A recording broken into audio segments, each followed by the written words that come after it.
What if I told you that having a perfect memory, the kind that never forgets a single detail, isn't a superpower? What if it's actually a curse? This is the unbelievable true story of Solomon Shereshevsky, a man known to science simply as S. His story begins in the 1920s in Russia, when a young psychologist named Alexander Luria stumbled upon him.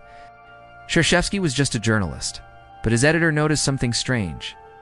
S never took notes, yet he could recall every single detail of his assignments, word for word.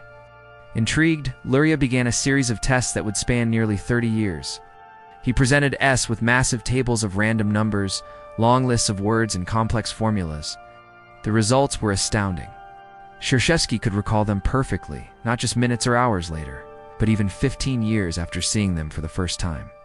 It seemed his memory had no limits. But how was this possible? Luria soon discovered the secret.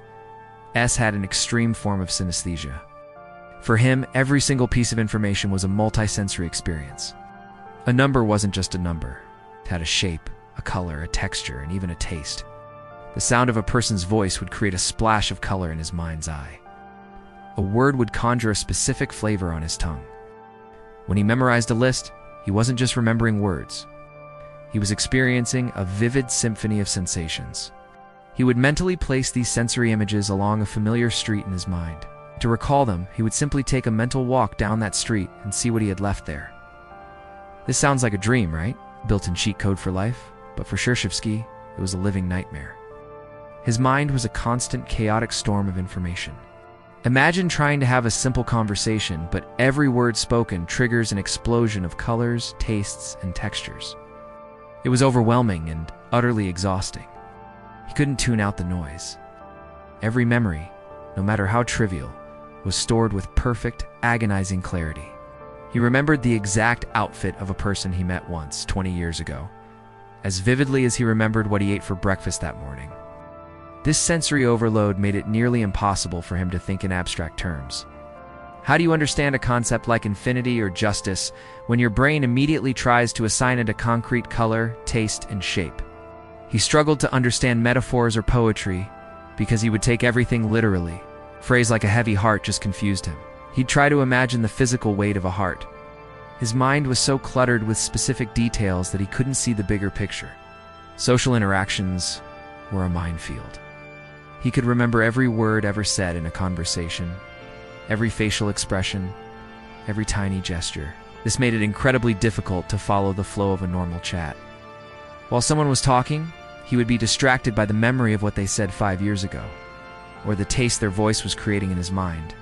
He found it hard to even recognize faces because people's expressions were always changing, creating a new, confusing jumble of sensory data each time he saw them. In a desperate attempt to gain some control, Shereshevsky tried to become a professional mnemonist, a memory performer. He amazed audiences, but he found the work deeply unsatisfying. Offstage, he was a prisoner of his own mind, desperately trying to learn the one thing that comes naturally to all of us: how to forget. He developed strange mental techniques. He would imagine writing information on a blackboard and then mentally erasing it.